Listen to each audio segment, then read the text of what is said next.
8ನೇ ದಿನವೂ ಹಾಸನಾಂಬೆ ದರ್ಶನಕ್ಕೆ ಭಕ್ತ ಸಾಗರವೇ ಹರಿದು ಬರ್ತಾ ಇದೆ.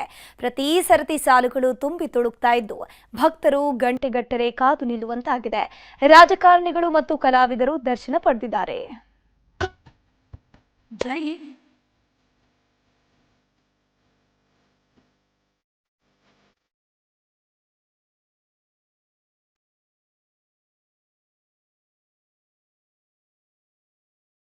ಹಾಸನಾಂಬೆಯ ಸನ್ನಿಧಿಯಲ್ಲಿ ಭಕ್ತಗಣ ತುಂಬಿ ತುಳುಕ್ತಾ ಇದೆ. ಭಕ್ತರು ಸಾಗರೋಪಾದಿಯಲ್ಲಿ ಹರಿದು ಬರ್ತಿದ್ದಾರೆ. ಕಿಲೋಮೀಟರ್ ಗಟ್ಟಲೆ ಕ್ಯೂ ನಿಂತು ದರ್ಶನಕ್ಕೆ ಕಾಯ್ತಿದ್ದಾರೆ. ಕಳೆದ 9 ದಿನಗಳಿಂದ ಸ್ವರ್ಗವೇ ಧರೆಗಿಳಿದಂತೆ ಭಾಸವಾಗ್ತಾ ಇದೆ. ಪೂಜೆ ಪುನಸ್ಕಾರಗಳಲ್ಲಿ ಲಕ್ಷಾಂತರ ಜನ ಮಿಂದೇಳ್ತಿದ್ದಾರೆ.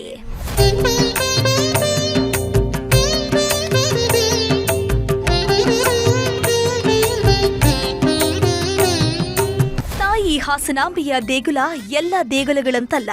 ವರ್ಷವಿಡೀ 4 ಗೋಡೆಗಳ ಮಧ್ಯೆ ಬಂಧಿಯಾಗಿದ್ರು ಭಕ್ತರನ್ನ ಸದಾ ಕಾಪಾಡು ಸಪ್ತ ಮಾತೃಕೆ. ವರ್ಷದಲ್ಲಿ ಒಮ್ಮೆ ಭಕ್ತರಿಗೆ ದರ್ಶನ ನೀಡಿ ಸಲಹುವವಳೆ ಹಾಸನಾಂಬೆ. ಹೀಗಾಗಿ ಗರ್ಭಗುಡಿ ಬಾಗಿಲು ತೆರೆದಾಗಲಿಂದ ಭಕ್ತರ ದಂಡೆ ದೇಗುಲದತ್ತ ದಾಂಗುಡಿ ಇಟ್ಟಿದೆ.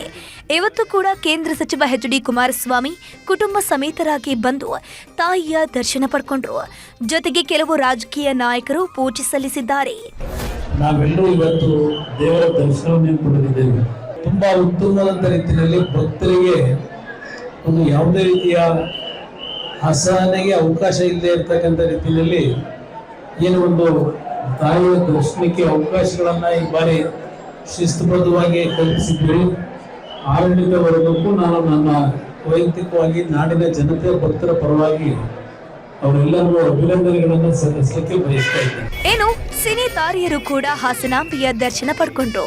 ನಟಿ ಕಾರುಣ್ಯ, ಟೆನಿಸ್ ಕೃಷ್ಣ ಕೂಡ ತಾಯಿ ಪಾದಕ್ಕೆ ನಮಿಸಿದ್ದಾರೆ.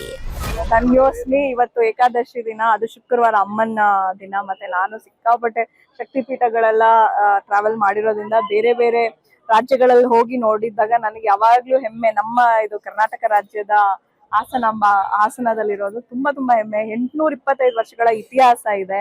ಅಮ್ಮನ ಆಶೀರ್ವಾದ ಯಾರ್ಯಾರು ಇನ್ನ ನೋಡ್ಬೇಕು, ಅಮ್ಮನ ಇಲ್ಲಿ ಬಂದು ದರ್ಶನ ಮಾಡ್ಬೇಕಂತ ಪ್ರತಿಯೊಬ್ಬರಿಗೂ ದರ್ಶನ ಆಗ್ಲಿ ಅಂತಾನೆ ನಾನು ಕೇಳ್ಕೊತೀನಿ. ಹಾಸನಾಂಬೆ ದರ್ಶನಕ್ಕೆ ನಿರೀಕ್ಷೆಗೂ ಮೀರಿದ ಜನರು ಬರ್ತಿದ್ದಾರೆ.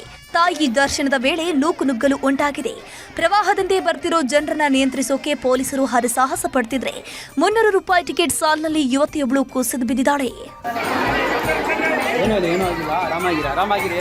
ಒಟ್ನಲ್ಲಿ ಈ ಬಾರಿಯ ಹಾಸನಾಂಬೆ ದರ್ಶನಕ್ಕೆ ಭಾರಿ ಸಂಖ್ಯೆಯಲ್ಲಿ ಜನ ಬರ್ತಿದೆ. ಹೀಗಾಗಿ ಭಕ್ತರನ್ನ ನಿಭಾಯಿಸೋದು ಜಿಲ್ಲಾಡಳಿತಕ್ಕೆ ದೊಡ್ಡ ಸವಾಲಾಗಿದೆ. ಕೃಷ್ಣ ಇಬ್ಬೇಡು, ನ್ಯೂಸ್ 18 ಹಾಸನ.